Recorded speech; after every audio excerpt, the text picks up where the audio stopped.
বন্দে পুরুষোত্তম বন্দে পুরুষোত্তম পরম প্রেমময় দয়াল শ্রী শ্রী ঠাকুর অনুকূল চন্দ্র চরণে আমার কোটি কোটি প্রণাম এবং ইষ্ট পরিবারের সকলের চরণে আমার কোটি কোটি প্রণাম। আমার ভক্তিমতী মায়েদের এবং ইষ্ট অনুরাগী দাদাদের জানাই জয় গুরু, রান্দিত জয় গুরু।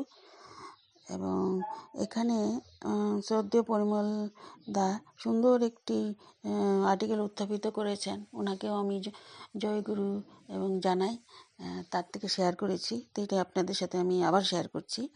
দাম্পত্য জীবন সহবাসের উপযুক্ত সময় ও তার তাত্ত্বিক তাৎপর্য বিশ্লেষণ। দাম্পত্য কেবল সামাজিক চুক্তি নয়, এটির সৃষ্টি ধারাবাহিকতার একটি গুরুতর দায়িত্ব। 1948 সালে আলাপচারিতে আলোচনা প্রসঙ্গ 12-23-6-1948, 12-7-7-1948, 12-28-6-1948 লেখাগুলো আছে। তো সহবাসের সময় তাৎপর্য কী? কেষ্টদা কৃষ্ণপ্রসন্ন ভট্টাচার্য পঞ্জিকায় হয়তো আছে রাত 3টের পর সহবাসের সময়। শ্রী শ্রী ঠাকুর বললেন, ঘুমের পর মস্তিষ্কে চাঞ্চল্য থাকে না, তাই ওটা হয়তো উপযুক্ত সময়।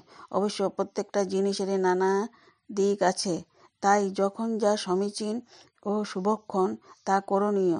অবশ্য যদি প্রয়োজন হয়, তাই বিভিন্ন সমাবেশ অনুযায়ী বিভিন্ন সময়ের উল্লেখ থাকে। কেষ্টদা, এই জিনিসটা কি এক সময় বাস্তবেই ছিল? যৌন জীবন সংযত বা যান্ত্রিক না হলে তো এ হয় না। শ্রী ঠাকুর বললেন, ছিল। সব অভ্যাসেরই ফল। আমাদের দেশে কত রকমারি অনুশীলন হয়ে গেছে। নিষ্ঠা থাকলে, আচার আচরণ থাকলে, লোক শিক্ষা থাকলে, যাজন থাকলে, পরিবেশ ও জনমত ঠিকভাবে গড়ে তুলতে পারলে অনেক কঠিন জিনিস সহজ হয়ে আসে। সূত্র আলোচনা প্রসঙ্গ 12-23-6-1948। শ্রী শ্রী ঠাকুর বললেন, দাম্পত্য সহবাসের সময় উদ্দেশ্য চরিত্র গঠনের দিক দিয়ে গভীর বক্তব্য দিলেন। তার আলোচনা আধ্যাত্মিক অনুশাসন ও জাগতিক বাস্তবতা দুই সমানভাবে উপস্থিত। দাম্পত্য জীবনের স্তম্ভ কয়টি? শ্রী ঠাকুর বাণী ও ভাবধারা ভিত্তিতে দাম্পত্যের প্রধান স্তম্ভগুলো হলো ভাবপ্রেম, কেবল কাম নয়, মঙ্গল ও দীপ আন্তরিকতা, পৌরুষ ও কৃতিত্ব। স্ত্রী স্বামীকে কৃতি পুরুষ হিসাবে দেখতে চায়, এতে উভয়ের সম্মান ও আকর্ষণ স্থায়ী হয়। আলোচনা প্রসঙ্গ 12-7-1948। সংযম ও সময়জ্ঞান, প্রয়োজন, পরিবেশ, শারীরিক মানসিক প্রস্তুতি বিবেচনা করে সহবাস। আলোচনা প্রসঙ্গ 23-6-1948। প্রজনন দায়িত্ব, সন্তানের চরিত্র গঠনে পিতামাতার মানসিক অবস্থা ও সংস্কার গুরুত্বপূর্ণ। সামাজিক ধর্মীয় শৃঙ্খলা, দত্তক বা বিয়ে থাওয়ার ক্ষেত্রে গোত্র অনুশাসন ইত্যাদি সামাজিক জটিলতা এড়াতে বিধান। আলোচনা প্রসঙ্গ 12-28-6-1948। এই স্তম্ভগুলি দাম্পত্যকে কেবল ব্যক্তিগত সুখে সীমাবদ্ধ রাখে না, পরিবার ও সমাজ গঠনের ভিত্তি করে তোলে। গভীর রাত সহবাসের উপযুক্ত সময় কেন? তখন ঠাকুর বললেন, মস্তিষ্কে চাঞ্চল্য থাকে না, তাই ওটাই উপযুক্ত সময়। বিভিন্ন সমাবেশ অনুযায়ী বিভিন্ন সময় উল্লেখ থাকে। আলোচনা প্রসঙ্গ 12-23-6-1948। যা আধ্যাত্মিক তা বৈজ্ঞানিকভাবে একই ব্যাপার। ঠাকুর বললেন, ধর্ম শব্দ এসেছে মন কর্তরি ধী ধাতু সহযোগে, মনকে বসে আনার যাবতীয় কৌশলের নাম ধর্ম। গভীর রাত বা ব্রহ্মমুহূর্তে পূর্বক্ষণে মন তুলনামূলক শান্ত, তামজ রজস প্রশমিত, সত্যের আধিক্য। বহু শাস্ত্রে এই সময়কে দেবশক্তির অনুকূলে বলে ধরা হয়, অর্থাৎ মানসিক পবিত্রতা ও একাগ্রতার অনুকূল পরিবেশ। সংযত সচেতন সহবাসে দাম্পত্য ঐক্য দৃঢ় হয়, কাম ও প্রভৃতি প্রেমে রূপান্তরিত হতে পারে। এই তো গেল আধ্যাত্মিক দিক।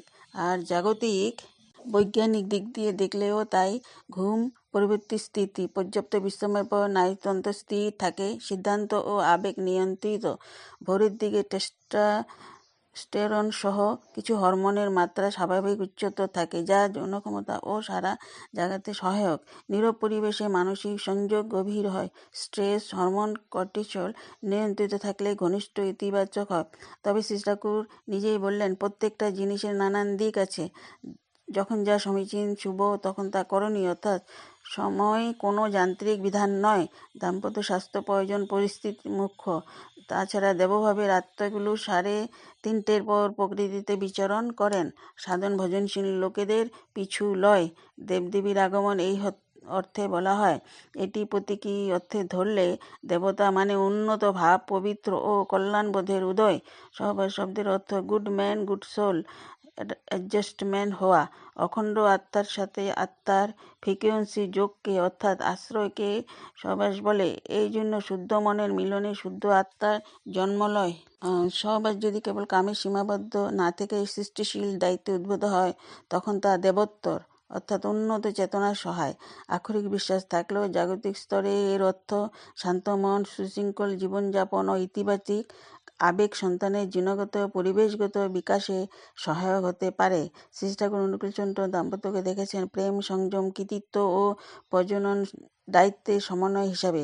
গভীর রাতে উপযোগিতা তিনি ব্যাখ্যা করেছেন মস্তিষ্কের স্থিরতা ও অনুশীলিত সংযমের পরিপ্রেক্ষিতে, কিন্তু সেটি অন্ধবিধান নয়। আধ্যাত্মিক শুদ্ধি ও জাগতিক বিজ্ঞান উভয়কে মান্য করে দাম্পত্য সহবাসকে তিনি মর্যাদা দিয়েছেন। রেফারেন্সগুলো হলো আলোচনা প্রসঙ্গ 12, 23/6/1948, আলোচনা প্রসঙ্গ 12/7/1948, আলোচনা প্রসঙ্গ 12/28/6/1948। এইগুলোতে আছে, তো আপনারা এগুলো দেখে নেবেন। না হয়তো এগুলো কোনো বিকৃত কথা নয়। ঠাকুর যেটা বলেছেন, আলোচনা লিখে গেছেন, সেগুলোই বলেছিলেন, লিখে গেছেন, তো সেটা হিসেবে মানতে হয়। তো জয়গুরু, সবাই ভালো থাকেন, সুস্থ থাকেন।